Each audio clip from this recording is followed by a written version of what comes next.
नमस्कार दोस्तों।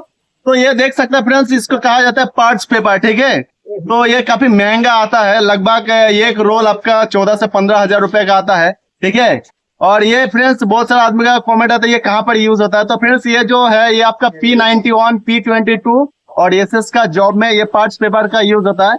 नहीं तो अगर इसको नहीं यूज करेंगे तो जॉइंट ऑक्साइड हो जाता है। ठीक है, तो ये दोनों साइड में दिया जाता है ताकि जब हम दोबारा आर्गन उसमें दे तो उसका अंदर में आर्गन गैस फिलिंग होगा, इसलिए उसको दिया जाता है।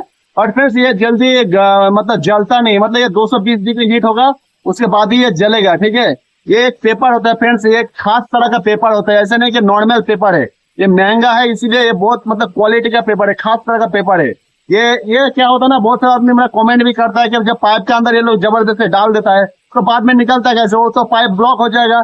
ऐसा नहीं फ्रेंड्स, जब भी इसका अंदर में पाइप में जब पानी जाएगा तो ऑटोमेटिक ये एकदम पिघल जाएगा, एकदम पेस्ट जैसा हो जाएगा। ठीक है, और वो जो ब्लॉक डालते हैं तो वो एकदम निकल जाएगा। ठीक है, तो आपका कोई प्रॉब्लम नहीं है इसमें डालने से। तो इसमें कहा जाता है पार्ट्स पेपर। तो यही सब इसके लिए डाला जाता है फ्रेंड्स। तो फ्रेंड्स ये था आज का छोटा सा इन्फॉर्मेशन। वीडियो कैसा लगा कमेंट करके जरूर बताएं। तब तक के लिए टेक केयर, गुड बाय। फिर मिलते हैं नेक्स्ट वीडियो में।